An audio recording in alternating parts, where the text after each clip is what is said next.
Welcome, Cornbread and Kool-Aid Podcast. This podcast is for fans of Detroit Lions football for sure, Detroit sports in general. But right now, this time of year, where we are, it's mostly Lions, right? So this is week 7, NFL season 2024. We always acknowledge the super producer extraordinaire, Mr. Mike Ward. We're coming to you after the Lions 31-29 win in Minneapolis over the Vikings. This one was a little up and down. It was inconsistent. Maybe at times it was sloppy. There were a lot of penalties early, but I think that what you see and what I called the podcast this week is Lions grind. We consistently talk right at the top, and during the games, I often exchange text messages with a handful of people. And one of the things my friend Art and I were saying is a win's a win. We don't apologize for wins. We don't feel bad for the how. When you go on the road against an undefeated team and you win, you could have fallen in love last week and thought we were going to see one of those games where the Lions would go into Minnesota and win by 15 and put up 42 points. I didn't expect that. I, in fact, kind of knew that was not what the case was going to be. Minnesota's a good defensive team. They weren't 5-0 by mistake. They've beaten really good teams. They've beaten Houston. They've beaten San Francisco. They've beaten good teams. So it was not like this was going to be an easy win. I didn't expect it anyway. So when we start this, I want to sort of lay out the plan for today. Talk about the game. Obviously, it was another one of those, 3 hours of grinding. First of all, happy birthday a couple of days ago to my brother. That's my guy. Love you, bro. So we'll talk about the game. Talk a little bit about the replacing of Hutch. And people have been talking about it all week. Logistics did not allow me to do a podcast last week after Dallas, but I wanted to see today's game and think about it a little more instead of just doing the, hot take theater immediately. So I'm going to go over some of the scenarios, give you my thoughts on what I think they should do, what I think they might do. And then I want to spend some time on Brad Holmes, right? It's been a while since I talked Brad Holmes, but during this week when replacing Hutch has been the narrative, we got to go do something. Something kind of revealed itself to me about Lions fans and how they see our general manager. And it's no secret that I have an unnatural man crush on Brad Holmes, and I'm not ashamed to say that. But when you break down how he's done his job, where this team is today versus, say, 4 years ago, and I was doing this podcast 4 years ago, and it was a different kind of podcast. Bob Quinn and Matt Patricia were leading a different version of this organization. So I'm going to talk about the game, some thoughts on all of the ideas about replacing Hutch, all of them, some specific names, some conceptually, how I think they should address it. And after today's game, because I'm going to be honest, the numbers, the visual felt like they're not getting pressure. The numbers will tell you they did. I think they had 4 sacks. They got some quarterback pressures. So if you go back and look at the numbers, take all the emotion of it, I think you're going to see that on paper, they got a chance to do what they wanted to do against Sam Darnold, right? We have quarterbacks on the schedule that I will say, no disrespect, are better than Sam Darnold. So my general feeling, and I'll get into it in a deeper way a little bit later, is they should do something. So I'm not going to sit here and say, "Oh, don't do anything." I'm not gonna fall for the sports talk radio guy okie doke, because I fundamentally believe Brad Holmes is the best in the league at his job. I don't think there's anybody. If you look at where we were 4 years ago, and you can look in YouTube and Facebook at archive podcasts that I was doing back in 2020 around this team and what they were doing, particularly before Thanksgiving, because they were fired a couple of days later.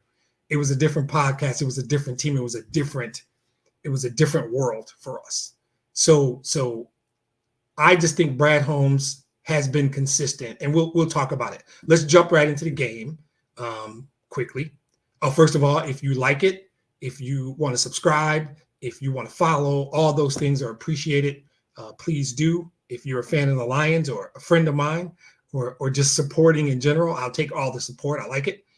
But today's game was a one that was a roller coaster. Might be a little too dramatic to say, but I think that when you start the game, you saw the fast start that the Vikings have demonstrated. And again, I don't think the narrative can't be, oh, Minnesota wasn't that good. They were 5-0. This game was in Minnesota. They'd beaten San Francisco. They'd beaten Houston. They'd beaten Green Bay. Teams that we still have to play, number one, and teams that people feel like are contenders, like Super Bowl. All three of those teams are considered Super Bowl contenders, and Minnesota beat all three. They manhandled Green Bay for a good portion of that game. They got the worst version of the Texans, but they won those games. So going into their place and winning, we're not poo-pooing that. Art and I we don't ever poo-poo any win. Win is a win. In this league, you get 17 cracks, and they're going to win more games because the Lions are good. They're going to win 12 more. Well, maybe not 12 more. They're 5-1. That's too many games. They're going to win. They're going to win another 7 or 8 games, in my opinion. And a lot of it is because of what you saw today. Because there was an old version of this team where I would have expected the Montgomery fumble. I would have expected it to be a recovered for a touchdown. And after that touchdown with, I'm going to say 5.5 or something like that left, I would have left. The game was over. The game would have been over, and I would have left and went and done something else. Today, I did not think so. And then even when they got stopped and had to punt, this thing kept ringing in my head about complementary football. So the special teams do their job. Jack Fox delivers a really good punt, buries them inside the 10. That's that complementary football thing they talk about. In that situation, you're punting the ball down a point with 4 something, maybe 4 and some change left. You need all 3 phases to do a job now. Everybody's got to. Special teams has to pin them back. The defense has to do their job. Minnesota promptly goes 3 and out. We get the ball back, 2:20-ish left. Now the offense has to do their. That's what complementary football is. That situation where when you're the Lions and you're punting with 4 left, the old school, those 3 letters, that game was supposed to be over. We would have given up 2 first downs. They would have kneeled and went home. After that fumble, it would have been a wrap. And that's the big thing. Watching the game, I did not feel like this is a wrap. I did not. And that's honest. I was like, okay, this team isn't done until they're done. And then when they got the 3 and out, and even when Darnold scrambles and throws the ball and it goes over Jefferson's hands, old me would have been like, where's the flag? Right? You would have assumed there was going to be a flag for, I don't know, illegal hands to the face or illegal contact. They were going to make up something. Let me see here. So it looks like I'm having some technical problems. Let me try this again. Okay. Check, Mike. Check. Okay. I was told I didn't have any sound. Hopefully it's fixed. I'm not sure. I'm going to double check.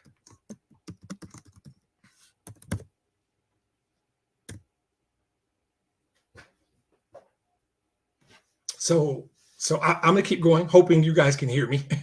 Maybe somebody is letting me know I don't have any sound. I'll see. Okay. We're going to keep going. All right. So in the old days, that 3rd down, you would have assumed they were going to get the 1st down. And as the ball flew over Jefferson's hands, my first thought was, where's the flag? That would have been the old me. But after that, I thought, okay, the defense did their job. Special teams does their job on the punt. Defense does their job, holes. And when they punted the ball back and we got it with 2:15 and all we need is a field goal, oh, I know we're going to win. It wasn't even, oh, something bad's going to happen. It was, Jared Goff is my quarterback. Jared Goff is my quarterback. we're going to win this game because all we need is a field goal, and this kid's got a big leg. So at that point, you think, okay, let's do it. So the slow start was odd. The first drive, Osika had 2 holding penalties, and then they fake a punt. I didn't hate the idea of faking the punt. It's early enough in the game. I think you can overcome if you don't get it. But I hated the play they called. And I've never seen it. It looked weird. I didn't like it. So then you come right back, and then the rookie, who I think is going to be a good player. I think he's already a good player. Terrion Arnold's. I'm not worried about Terrion Arnold. That was a play where he missed his assignment. He missed his assignment. So I wasn't even worried. Down 7-0. We're committing penalties. I'm not worried. And then they get up 10, and I'm just not worried because I know, they start fast, but you can catch them. I watched them play the same game against Green Bay. Green Bay spotted them, 28, and still almost won the game. 10 points was nothing because I know we have an elite offense. We're going to score points. It's a matter of how much. Are we going to score 40? Are we going to score 30? We're going to score. So I was never worried. And then when Jameer's run happens, now you're thinking, okay, that's the momentum swing. Crowd is out of it. You feel a change. You see a change with them even where you're like, hey, what? They don't know what's happening here. And so here's the thing about Jahmyr Gibbs. If you don't already know, these Alabama players are pretty good. J-Mo's an Alabama guy. I'm going to talk a lot about Brian Branch, Jahmyr Gibbs. These guys can play ball and they're fast. And so Gibbs today, just because I think when Montgomery got hurt early, he was not maybe right after that. I don't think it contributed to the fumble. My feeling, honestly, is that the fumble was a great defensive play. I'm not mad at Demo for that fumble. He's done too much. He has set the tone. You just let that go. We won the game and you move on. You can't be too mad at Montgomery. At the time, it was like, oh, no. But then you're like, can't be mad at David Montgomery. But Jahmyr Gibbs impacts the game. This is why when people said after that draft, you don't move up to take a running back at 12. And Brad Holmes went to the press conference and said, this guy's a weapon. He's not just a running back. You can give me all your stats about how running backs' productivity drops after X number of carries. We're going to have him in a tandem situation, and he's not just a running back. He's a weapon. And Jahmyr Gibbs is special. Their whole backfield in general is special. And so for me, when both those guys are healthy, it's a 1-2 punch. I guess Sonic and Knuckles is the nickname they want. I'm fine with it. But I just think Jahmyr Gibbs impacts the game in every way. He had 4 catches today. Jahmyr Gibbs is just special. They got some really good players on this team. Now, I actually thought the defense was playing well. All in all, for the whole game, I thought the defense played well. They did really. Justin Jefferson is probably the best receiver in the league. You can't say anything bad about what he does. But I thought that pressure is a thing. It didn't feel like they were getting it. And I don't mind you guys commenting. Tell me how you feel about this. In the game, I felt like they weren't getting pressure. Darnold was having a lot of time to find people. The numbers I looked at after the game suggest they did about the same thing they normally do with Hutch, which is 4 sacks. They got there. The kid Nowatzki had 1. I think Josh Pascal stepped up his play. He got hurt a couple times, but I worried about how they were going to get that. It didn't feel like it, but the numbers say they did. So I'm not really sure. But defensively, I thought they played well. And the reality is this: Brian Branch is a superstar. I text a couple people. Brian Branch is not just these last 2 weeks. You just watch this guy impact the game, play after play. He breaks up passes. He forces fumbles. He gets interceptions. And the best thing, the thing I love most about any defensive player, particularly a guy playing safety, he tackles. Brian Branch makes tackles. He doesn't miss tackles. You might find one somewhere, but I don't really think so. So I thought the defense played pretty well today. I think the missed assignment on the Jones touchdown. Minnesota's not a bad team, so they got some things done. And I think that going into their place and getting this win was huge. It was a big swing. Losing this game, they would be 6-0. You'd be 2 games plus a tiebreaker behind them, back there kind of with Green Bay more. And I think you needed to establish and remind everyone who we are. I think, funny story. Kenny and I had a situation once, I don't know, about 6-7 years ago. And in this situation, I wanted to walk away from this. And he said to me, he needs to know who I am. He needs to know who I am. And I didn't really get it at the time. I get now what he was saying. And I analogize that to the Lions because the Dallas win was pretty. It was a complete game. Dallas is inferior. They had some injuries, whatever you want to say. But that was just a beatdown. We're not the team that's going to beat people down every week and put up 47. Now, the offense is elite. The offense is elite. If you recognize that J-Mo had one catch today and it was a screen that didn't work. Laporta had one catch today. We didn't even use everybody. Today was a whole lot of somehow St. Brown quietly did St. Brown stuff. And you sometimes don't even realize how good he is. I kind of hope we're done talking about Josh Reynolds because Tim Patrick seems to be exactly what we wanted. But Kenny Briggs, they are who we thought they were. That's a good way to put it. Tim Patrick, to me, has answered all the Josh Reynolds questions. Whoever you are, when you spent the whole after you hated him after the game, and then people like me reminded you that he only had 2 drops all year and he was a really good player, then you spent the whole offseason saying, what are we going to do about our third receiver? And yeah, that's my mock voice for the dude that calls the sports radio show and says we can't win the Super Bowl because we don't have Josh Reynolds anymore. That was always funny to me.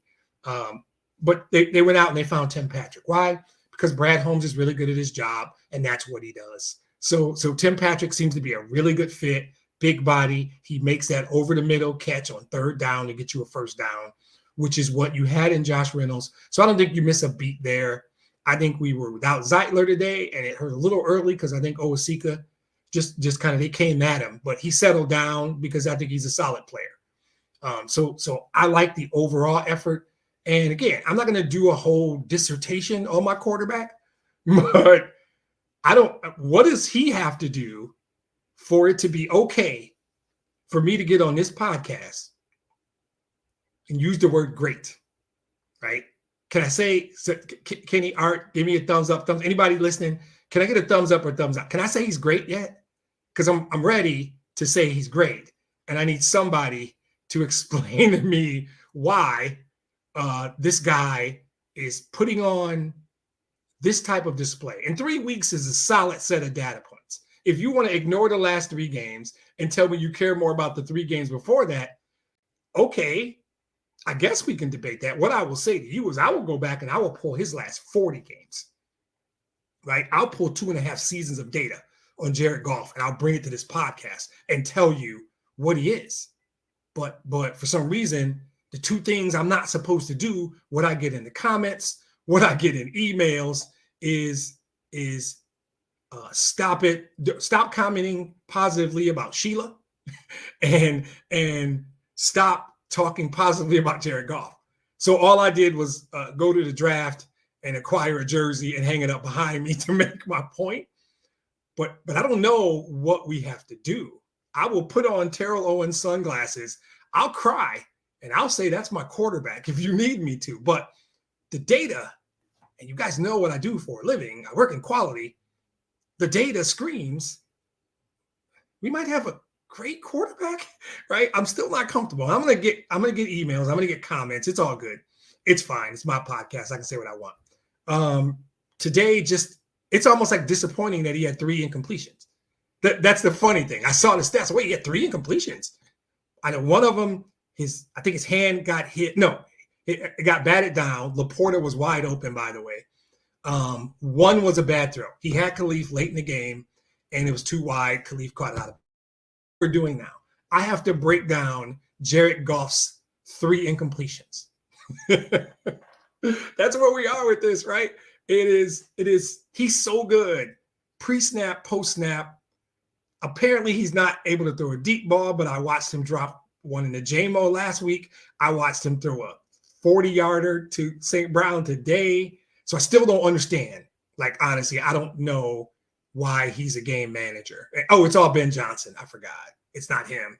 But he had pre-snap and post-snap on a 3rd and 9 that I thought was great. And then he made a great throw. His first incompletion was the batted ball in the 3rd quarter. Yep, I'm going to say that again. His first incompletion was middle of the third quarter. That is, and people are going to talk more about the one he missed. Somebody's going to call the radio tomorrow and mention that he missed Khalif on that play. So, like, all in all, I thought we are so deep. We have so many weapons. We really didn't use J-Mo or Laporta today. Montgomery had an off day. Hopefully his leg is all right. I think it was a knee. But with just Gibbs and St. Brown, some Khalif, some Tim Patrick, they put up 31 points, right? On the road against an undefeated team. I think it's like perspective is a big deal here. And sometimes we get caught up in things we shouldn't because they just grind. They grind. They will take a win anyway. They're going to win some games. I will say this. They're 5-1 now. I think they're going to win 8 more games. I think this is minimum of 13-14. And I know Kenny's already ready for the keyboard to say 14-3. And you might be right, bro. I don't know. I'm going to say they've got 8 more wins. 1 or 2 of them might be the 42-17 variety. The bulk of them are going to be less than 6 points because that's the kind of team the Detroit Lions are. That's the kind of style the Detroit Lions play. I'm here for it. I actually love it. I find that entertaining. I had someone very close to me say today, I don't know how you can watch this team and not have a heart attack. Right? And my response was, I have multiple heart attacks every single week. Kenny stepped up, you guys. He had a birthday the other day, and now he's decided they're going 15-2. You have so much talent on the offensive side of the ball. Oh, welcome to my friend James Graves, Philadelphia/Lions guy. I'm not 100% sure where he's sitting now, but he just made a blasphemous error and mentioned somebody he shouldn't mention on my podcast. So I'm not talking to him anymore. This is a really good football team, and they find ways to win. Now, do I think, perfect segue, do I think they should do something to address the pass rush, the edge rush after Aiden Hutchinson? I wanted to go into the game, see what it looked like, see what it felt like. And plus, you had a whole week of the sports talk radio guys giving you every iteration of how to do this, right? And remember my point, I have an unnatural man crush on Brad Holmes. I believe that my short answer is this. Whatever Brad Holmes decides to do is the right answer, right? I'm going to tell you what I think about some stuff, but over and above all of this, whatever Brad Holmes does is correct. So I think that Aleem McNeil had a good game. DJ Reader is making an impact. Today I felt like we weren't getting pushed inside. I think Houston still does what he does, and there was value in James Houston today. I believe internally the answer is Josh Paschal. I think quietly, and I haven't mentioned Josh Paschal a lot this year, and I should have. Paschal's playing really good football, and he did today. But I do believe they need to do something, right? I think you had to have somebody on the other side. And so what do we do, right? Let's jump right into all of the versions of this. I'm going to start with remember, the key is fit. And fit is 3 things. Fit is scheme fit. Somebody who fits the way Aaron Rodgers, that's horrible. The way Aaron Glenn calls a game. So he's got to fit. So there is no Hutch. There is no replacing Hutch. Maybe there's a replacing Hutch. There's 1 or 2 guys, I think, productivity 1-to-1 are close to Hutch. And I'll talk about them. I'll talk about them. But there's scheme fit. There is cap fit. And those of you guys who don't care about the salary cap, don't think it's important, you're not going to like most of what I have to say because I do believe it's important. And I'll tell you why in a minute. And then there's locker room / culture fit. They like certain types of guys. They do. And they will, if they don't feel that guy fits their culture, he practices a certain way, he fits, they won't do it. They believe in what they're doing. And that goes up to Sheila. That goes up to Sheila 4 years ago and said this. That goes to Spielman and a group of guys, and they got together and said, this is what this team wants to be. They're not going to bring somebody into that. They did it, I believe, with C.J. Gardner-Johnson because that dude can still play football, and they had no interest in bringing him back, right? They want certain kinds of players. Absolutely. So let's start with the probably unrealistic sports talk radio fodder. I'm going back and forth on Max Crosby. There was a moment I thought, okay, pipe dream, let's stop talking about it. They don't want to trade him because their owner said something. And he doesn't want to be traded because he said something like a week and a half ago. But now he said more. He said other things. So I don't know, right? I don't know if they won today. I didn't check their score. I don't know where they are as an organization in terms of what they think they can do this year. And moving Devontae Adams for the picks they moved him for would suggest they want to rebuild. It's going to take 2 ones minimum 2 ones to get Crosby, and he comes with a big number. So what does that mean? This is where I talk about the cap. If you just think about it as draft choices and you want to be the Rams and say F them picks, well, I hate F them picks. I think F them picks is idiotic. You know why? Because Brad Holmes makes my picks. So that's not F them picks. That's F them opportunities for Brad Holmes to do what Brad Holmes does. And Brad Holmes is really, really good at what he does. So to me, if you think about last year or 2 years ago, F them picks, because we're drafting later, those 2 first rounders are Brian Branch and Sam Laporta. And the cap hit is what you just gave Aleem McNeil. So think about it that way. Would you trade Brian Branch, Sam Laporta, and Aleem McNeil straight up for Max Crosby? I would not. I would not. And that's no statement about Max Crosby. That is a statement about Brian Branch, Sam Laporta, and Aleem McNeil. And those 2 picks will almost certainly be players as good. And again, I treated them like second rounders because they're going to be in the 30s because we're going to the Super Bowl. I forgot to mention that part. That's what that trade is. In real life, that's what that trade is. It's the cap space you use to sign Aleem McNeil. It's cap space you're going to need to re-sign Hutch because Hutch didn't actually die. He's coming back. And when he comes back, he's going to be better than ever. It's the cap space you're going to need for Hutch. Because if you do that and then you pay Hutch appropriately, you've got a lot of money in literally one position group. So it's going to cost you somebody somewhere else. It's going to cost you a Jahmyr Gibbs. It's going to cost you somewhere else, right? So you cannot do that. That price is too high for me. Now, if you disagree, you disagree. Similar statement about Myles Garrett. It's the cost. It's the cost. And I know there are those of you who think we're there now. You go get the guy, and in your mind, if you get Max, we automatically win the Super Bowl. Not true at all. But even more importantly, I still think we can win the Super Bowl without those guys, right? So Max Crosby and Myles Garrett, to me, are the big moves, really, really big moves that I think are not necessarily pipe dream. They could be done. I just don't think they're the right moves. And then there are moves that I think are good idea, gonna cost you something. I might do it in the right circumstance. And for me, it's 3 guys. Yeah, two you'll know, right? Kenny already mentioned Trey Hendrickson from Cincinnati. That's the one I kind of like, right? I don't know what it's going to cost. His contract's not an issue because I think he's in the final year. I think that compensation will be it. And if they would take a 2 and a conditional 3 or something more like that, sure. I don't think the Bengals would. I think they're going to want a lot because he's a really good football player and we could use him. Trey Hendrickson, I'm with my brother on this. That's and if you're on and you're listening and you got an idea, tell me who your guy is if I don't mention him, right? So Trey Hendrickson is one I'm interested in. I really like it. So Josh Hines-Allen in Jacksonville maybe should have went into the first category because he just signed a 5-year deal this offseason. I think Jacksonville sees him more as the guy they want to build around.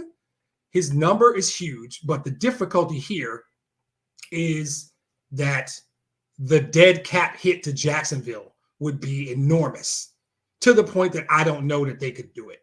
I literally don't know if Jacksonville could do it without some serious finagling of the salary cap. It would be a big hit. He would be a good fit. By everything I've heard, he would be excuse me. Didn't see that one coming. He would be a great culture fit. He would be a great scheme fit. I think that Josh Hines Allen would fit. And we call him Josh Hines Allen now to differentiate him from Buffalo's quarterback. And I think he made that change to honor his family name. So there's that. I think those are more doable, but still big cost. And I don't know that either side could pull it off. So there's a guy in Tennessee. We're going to see him next week. His name's Harold Landry. Like him. It would be a cap hit. It wouldn't be horrible. $24 million a year for the next 2 years, if I'm not mistaken. But you could work that out cap wise and not put anybody else in danger now, and you can figure the rest of it out later. Because the cap goes up every year. There'll be more money. That's a fit that I like. I can't come up with a compelling reason why Tennessee would trade him, though. So that's more of my own personal preference. Okay, category 3 is really these you can do. They don't the ratio of how much of Hutch's productivity they can bring drops in each group. Miles and Max is close to 100%. They're almost a 1-to-1. They're that good. That last group, Josh Allen, Harold Landry, Trey Hendrickson, close. Maybe 80, 85, because they're all good. That's why they cost so much. This group, that ratio drops, right? They're not Hutch, but they would be an upgrade. They would be affordable, both from a compensation and a cap standpoint. And I think they might be available, which is huge, right? So Cleveland might be done, and Miles might not be the guy. Zadarius Smith might be the guy. I think I know he's 32 years old, but you're not trying to get him for 5 years. You want him for this one, maybe another one if you want. The cap hit's tiny. I think it's 5 or 6 this year and 9 next. Compensation wouldn't be huge, especially if Houston's selling. I'm sorry, Houston. Cleveland, if Cleveland's selling, he would help. He would be an upgrade. He would be, because anybody would help. And I think that he's still a really good player. The true rental, who's 38 years old, is Calais Campbell.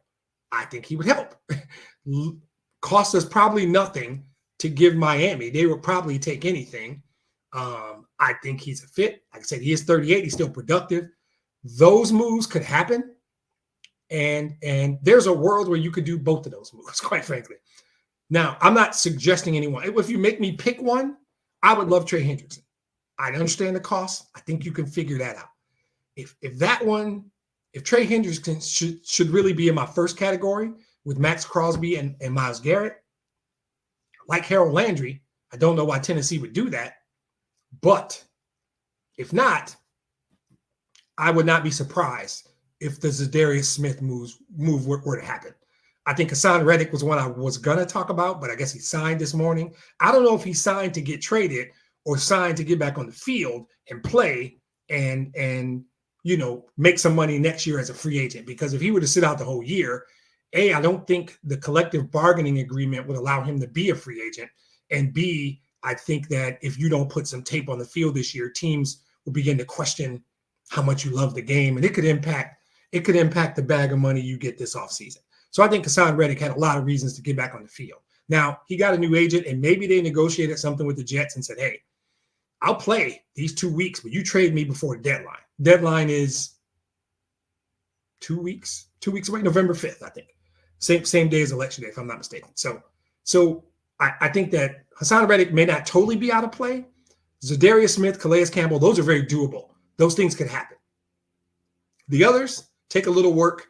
I would be about it. I would be very happy about it, and they could work. But the other scenario that I think is much more likely fits the Lions concept is the idea of replacing Hutch in the aggregate, is what they say. So if you can get this kid they signed, Isaiah Thomas, the kid Ukru, if Pascal and Levi step up and play better, if you like Isaac Ukru, if you like Mitchell Aguda from the practice squad, or that kid's name, Al-Qadim Muhammad, who they signed, they've got some guys, or James Houston sets up.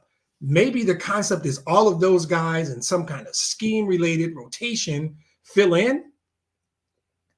I think this is really how you do it. None of these guys are a one-to-one comp to Hutch on their best day.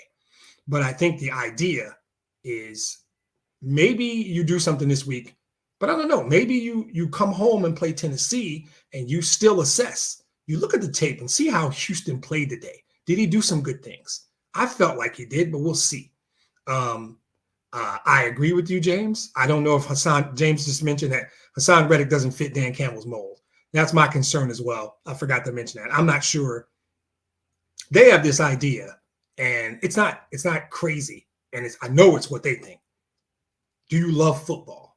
Right? Do you love? And the idea that you would sit out 6 or 7 games and not play football when God gifted you with the ability to play football, you can make the kind of money that me and everybody listening to this podcast probably won't ever make, and you could just sit at home. I think they have a "you don't love football" concept, and I think that would impact it. So, James, I think you're right. I think that on their own, none of those guys I mentioned could do it, but maybe you take one more game, the Tennessee game at home, check the film, see how Isaac Ukru played. Hopefully, Josh Campbell's okay. Josh Pascal's okay.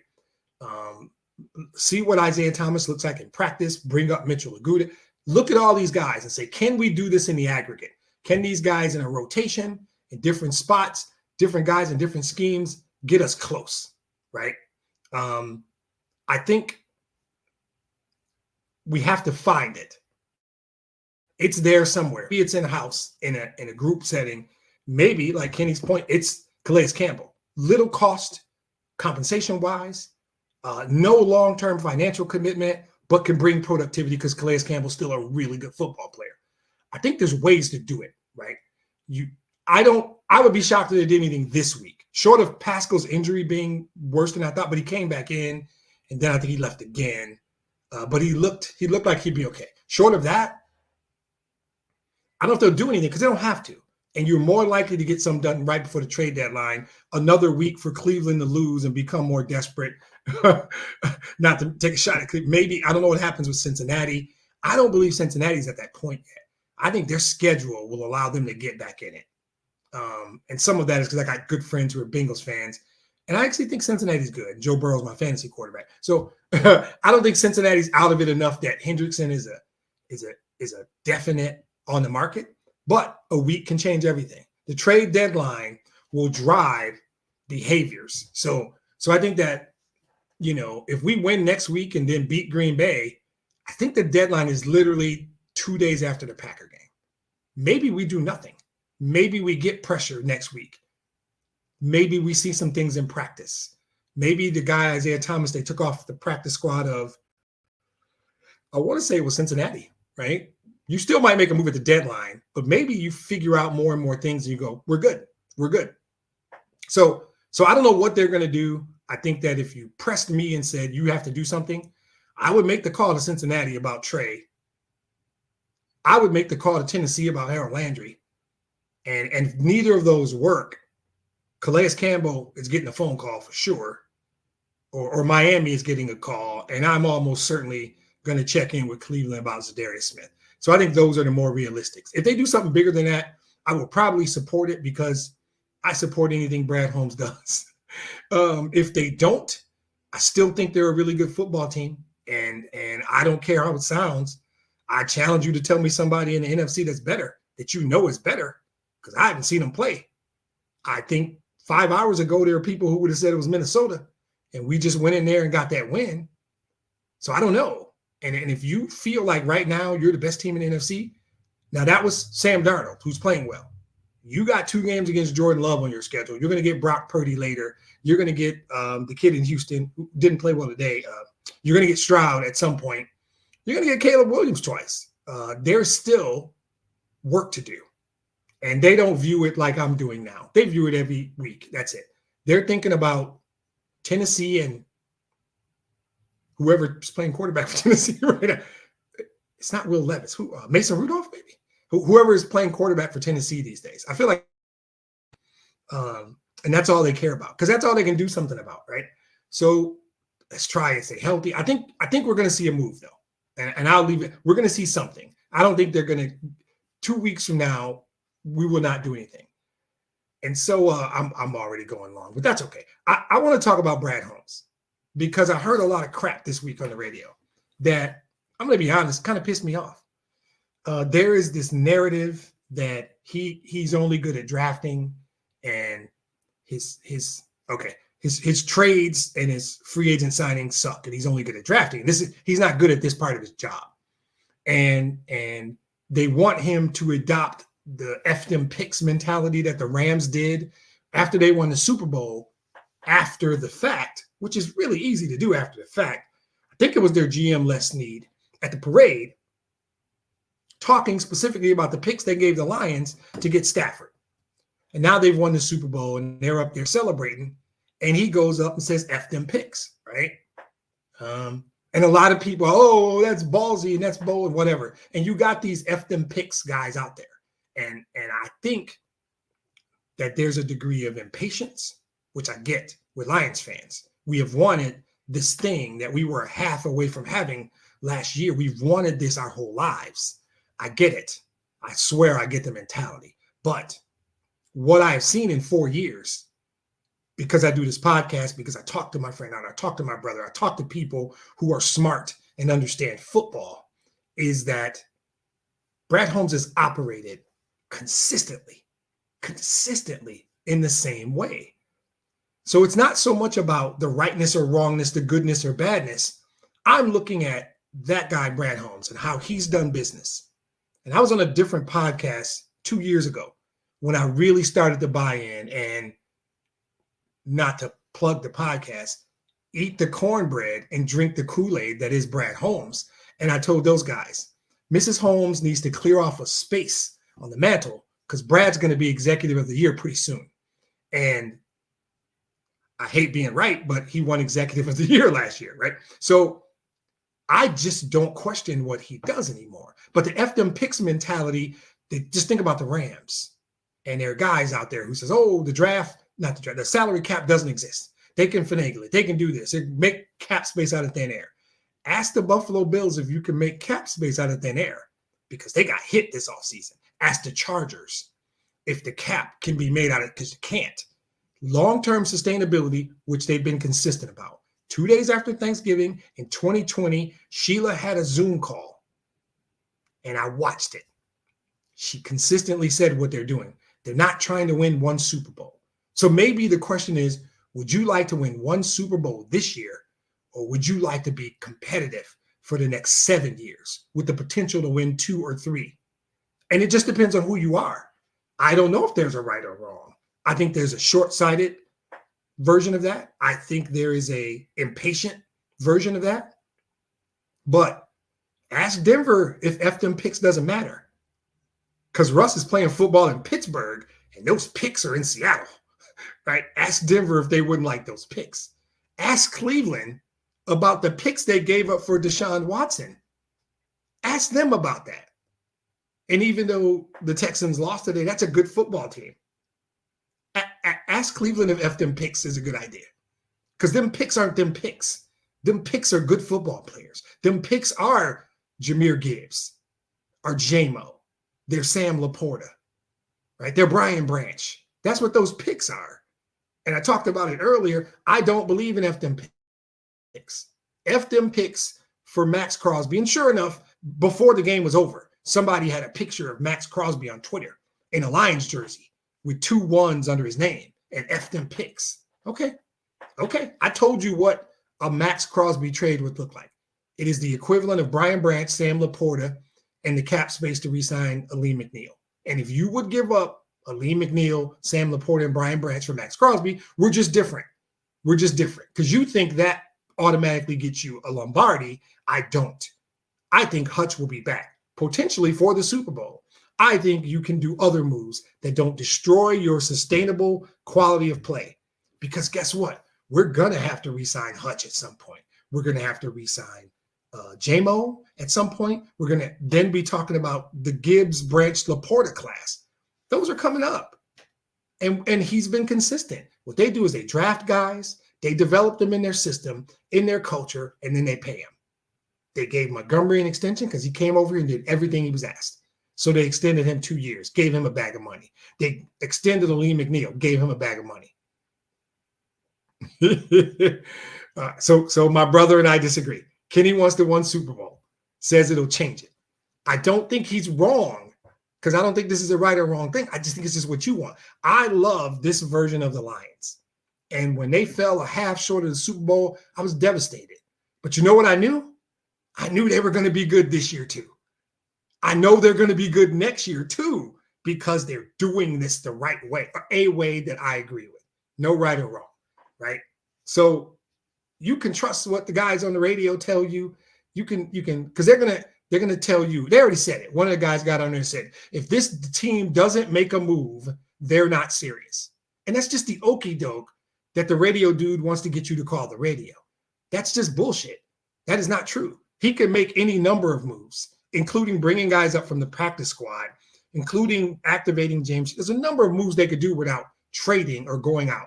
And this whole narrative that he doesn't trade well or he doesn't sign free agents well. You know what? David Montgomery was a free agent. That's a good signing. They want to go back to the first year and those two receivers, Brashard Perriman and Tyrell Williams. Well, the first year when they showed up, and I mean literally weeks after he got to the building, he was in charge of a dumpster fire. Nobody wanted to come to Detroit. It was Quinn and Patricia had left a dumpster fire, right? So that's how they want to say, they would say, Donovan Peoples-Jones was a bad trade. I think it was a 6 or 5. And Trinity Benson, 5th round pick, horrible trade. He gave up nothing. He gave up nothing. Do we have 5th rounders that contribute? Sure. It's like they were ones. Alexander Loney was a free agent signing. Amik Robertson was a free agent signing. Carlton Davis was a trade. I can do this all day. You know, the biggest trade, Jared Goff was a trade.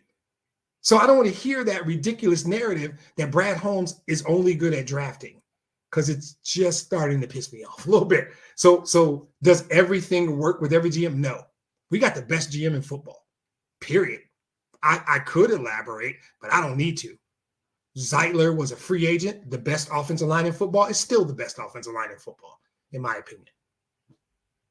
Okay. Josh Reynolds was a signing. He was good. He left. They signed Tim Patrick to replace him. Tim Patrick seems to be working out. Sometimes you take a flyer. Sometimes you draft a guy who's hurt. Levi Onwuzurike is coming along, right? So the Brad Holmes questioning, and I've admitted twice in this very podcast, I have an unnatural love for Brad Holmes. I don't run away from that. I love seeing someone who's exceptional at his job. He's exceptional at his job. That's why I believe this team is going to be good for years. And while I don't think my brother's wrong, a Super Bowl would be an amazing event. The parade, the vibe, all of it would be great. When the Pistons won, it was awesome. When the Red Wings win Stanley Cups, it's great. 1984, I still contend, was the best summer ever, all because of Tiger baseball. But if the Lions win the Super Bowl, you're going to get a whole different kind of Detroit. And it's not going to be dumb shit. It's not going to be burning couches or turning over police cars. It's not going to be any of that. It's going to be all love. It's going to be a tremendous moment in the lives of a lot of people. So Kenny's not wrong. But what I see when I look at Brad Holmes, when I see the roster, when I see the cap situation, when I see the leadership of Sheila at the top, whatever Chris Spielman does, and Brad Holmes and Dan Campbell, I see the best organization in football. We might be the best team on the field. I don't know what Kansas City and San Francisco is doing right now. Kansas City's still good. Until somebody beats them, you can't ignore them. I love my friend James and my friends Chris who like Philadelphia. Philadelphia ain't as good as the Lions right now. I'm sorry. Lions are the best team in the NFC. No more question. They might be the best team in football. And until somebody beats them, they went into Dallas and did Kenny knows what I want to say, but I don't want the Jackson family to sue me. They went into Dallas and they did what they were supposed to do. They went to Minnesota and handled their business. Come home, Tennessee, you're better on paper. You're home. You just got 2 big road wins. Come home, do what you're supposed to do, and let's go to Lambeau. And again, as Kenny would say, they need to know who we are. They need to know who we are. That's my thought. But Brad Holmes is at the top of this thing. Right? My favorite Eagles fan is the Eagles suck. I didn't want to say that, James, but you're an Eagles fan, so you can say it. I think the Lions are the best team in the NFC. San Francisco, when they're healthy, they're good.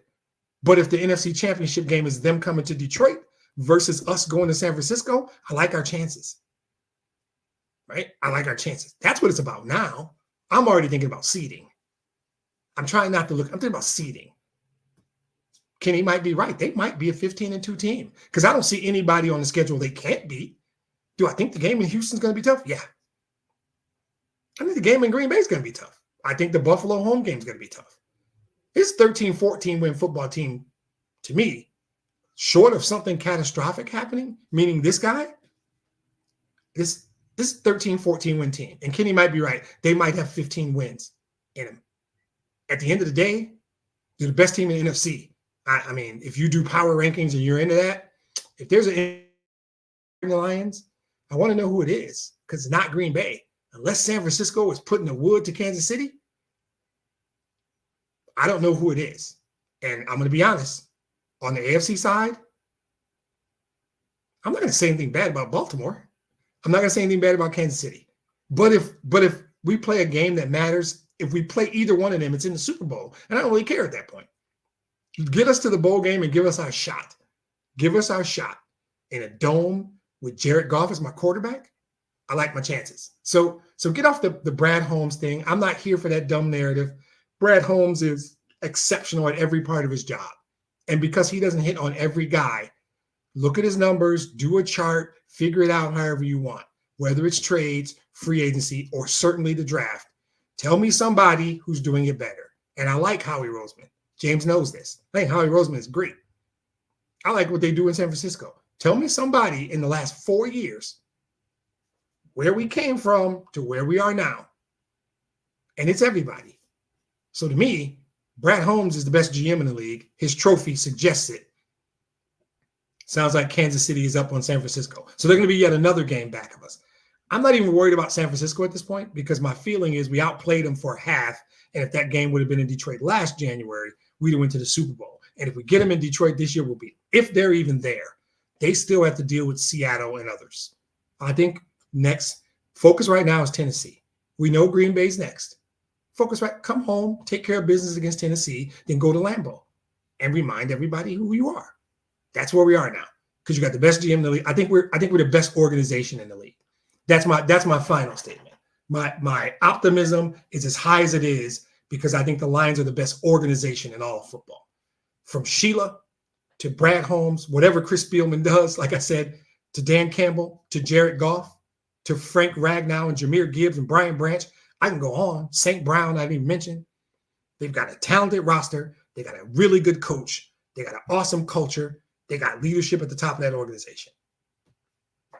The cornbread and the Kool-Aid is really good today. That's how I'll finish. I appreciate you joining me again. Hearts, likes, subscriptions, whatever you do, I appreciate it. If you enjoy it, please let me know somehow. Always thanks to the super producer, the godfather of the Cornbread and Kool-Aid podcast, Mike Ward. Thank you to my brother and my friends, Art and James. Thank you to everybody, John, everybody who checks in, who offers up thoughts and advice. Joe, I didn't forget about you. We got Tennessee next week. Go take care of business. Appreciate you joining me. Everybody have a good week. See you soon.